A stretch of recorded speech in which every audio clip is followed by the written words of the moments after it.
O maior segredo da Red Bull pode ter sido revelado recentemente, mas na verdade talvez esse segredo seja também a forma com que a Red Bull volte a perder no ano que vem. Eu vou falar mais sobre isso nesse vídeo, então fica ligado porque chegou a hora do piloto!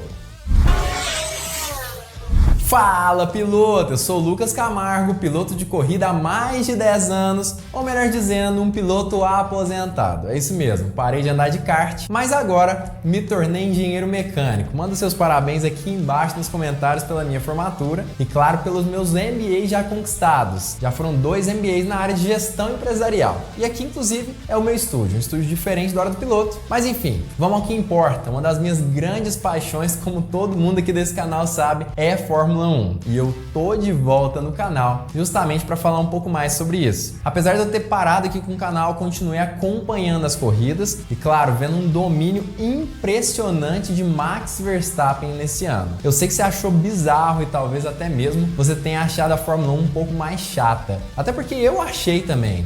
Não estava nem bom de ver as corridas na maior parte das vezes. Claro que nós tivemos disputas ali, principalmente do segundo lugar para trás, disputas interessantes. Sérgio Pérez, a gente não sabia se ia conseguir o vice-campeonato até aquela corrida ali do Brasil, também de Las Vegas. Enfim, a gente tinha nossas dúvidas, mas o primeiro lugar já estava garantido há muito tempo. Claro que foram 21 corridas ganhas, de 22 nesse ano para a Red Bull, e Max Verstappen foi a estrela desse ano, conquistando incríveis 585 pontos, se eu não me engano, agora de cabeça. Mas a gente sabe, apesar de Max Verstappen ser um piloto extremamente talentoso, e isso é indubitável, por trás de um piloto tantas vezes campeão consecutivamente, também tem um carro extremamente dominante. É claro que a gente não pode desconsiderar e tirar o mérito do Verstappen nesse ano incrível e claro, nos últimos anos aí que ele vem sendo campeão da Fórmula 1. Mas assim como Hamilton passou por carros extremamente dominantes, Ayrton Senna e Michael Schumacher, que foram pilotos excepcionais, não dá para desconsiderar que os carros desses pilotos também não eram extremamente diferenciados. Mas Lucas, por que o carro do Verstappen, por que a Red Bull é tão diferenciada assim? Eu busquei pesquisar um pouco mais sobre esse tema, encontrei algumas fontes no motorsport.com, F1 Mania e outras diversas fontes que eu vou trazer nesse vídeo. Antes, para você incentivar que eu continue fazendo vídeo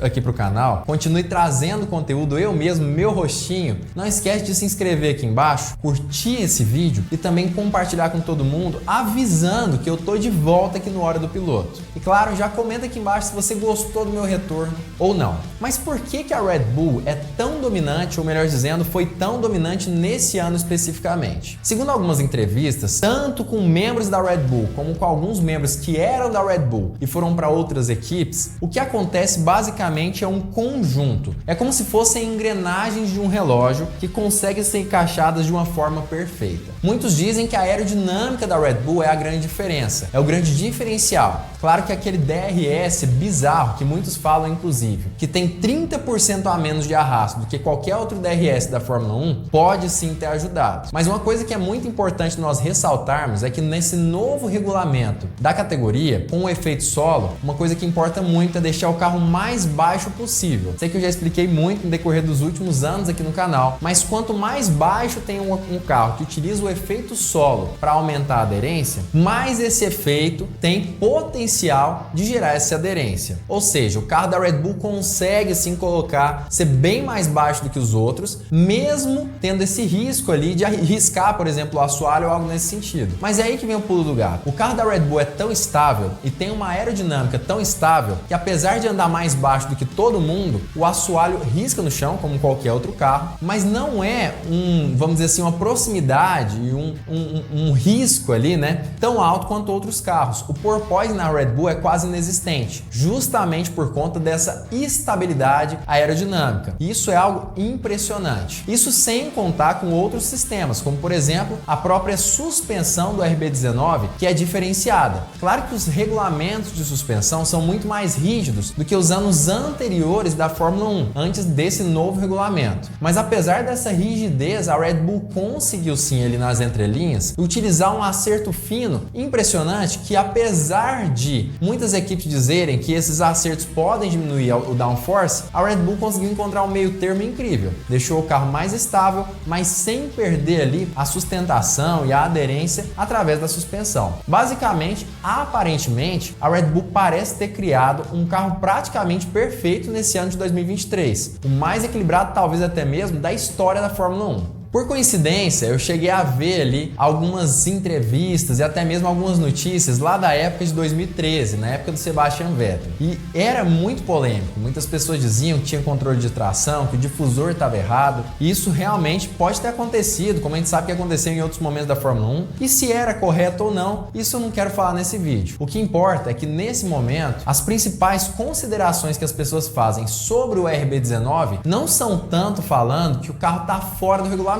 mas sim tentando entender como que eles conseguiram um carro tão dominante e tão equilibrado nesse ano tão restritivo da Fórmula 1. E aparentemente foi justamente por isso. Quando a gente vê um dos diretores que saiu da Red Bull e foi para Aston Martin falando por que a Red Bull é tão dominante, ele nunca fala que a questão é um segredo no carro ou algo nesse sentido, uma peça proibida. Não, ele não fala disso. Ele fala sim de um segredo, vamos dizer assim, uma receita de bolo. E qual é essa? Contratar profissionais extremamente qualificados para conseguir produzir um carro excepcional e ainda por cima pilotos excepcionais. Claro que muitos vão dizer agora nos comentários que Sérgio Pérez é um péssimo piloto. E não dá para falar que ele é um piloto excepcional como Max Verstappen, Lewis Hamilton, talvez até mesmo o George Russell, Lando Norris. É um segundo piloto. Mas apesar de ser um segundo piloto, ele fez sim o que ele foi proposto a fazer. Ele conquistou o vice-campeonato, apesar de ter tido muita dificuldade e conseguiu em alguns poucos momentos proteger Max Verstappen. Mas a intenção do segundo piloto é não brigar com o primeiro piloto nos dias de hoje. Infelizmente, nós não temos disputas como Nico Rosberg, Lewis Hamilton e Alain Prost e Ayrton Senna, o que a gente gostaria de ver. Mas as equipes hoje acabam, vamos dizer assim, trazendo como principal compromisso na Fórmula 1 ganhar o máximo de dinheiro possível. Não tem jeito, Fórmula 1 é uma categoria capitalista e é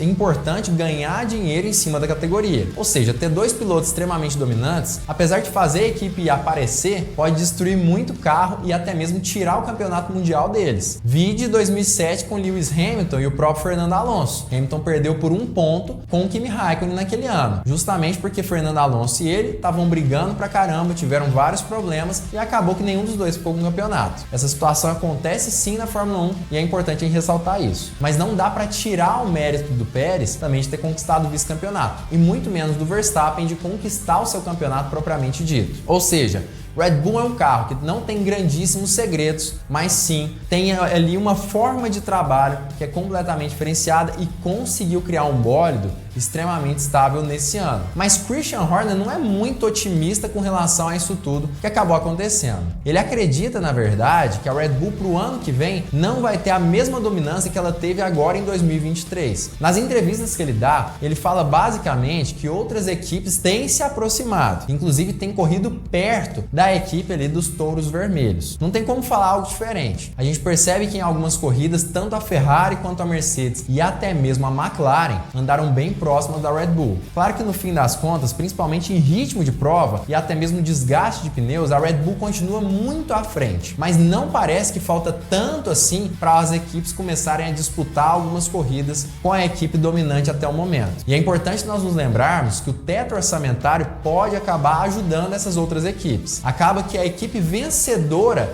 do ano, a equipe atual vencedora, tem sim uma diminuição muito grande ali do valor que ela tem para gastar em desenvolvimento para o seu carro no próximo ano. Como a Red Bull foi a equipe vencedora mais uma vez, ela vai ter menos dinheiro para desenvolver o RB20 para o ano de 2024, o que pode abrir mais espaço ainda para as equipes que estão atrás. Vamos torcer, né, para a gente ter umas disputas melhores, principalmente pelo primeiro lugar, que eu já tô cansado de ver o Verstappen ganhar, e não é porque eu torço para outro piloto. Todo mundo aqui sabe que eu torço para a McLaren, talvez até mesmo para o Lando Norris ou Oscar Piastri, isso não importa tanto. Mas eu já tô cansado de ver uma Fórmula 1 que não tem mais outro piloto ganhando. Enfim, vamos torcer aí pra gente ter um ano um pouco mais competitivo em 2024. Mas me conta, o que você achou desse ano? Você achou sem graça? Você gostou? Você torce pro Verstappen? Não torce? Para quem você torce? Comenta aqui embaixo, não esquece de mandar aí se você gostou desse vídeo, como era antigamente. E também não se esquece de curtir e se inscrever no canal, é muito importante que você faça isso. Claro, fique ligado porque muito em breve nós teremos mais uma Hora do Piloto!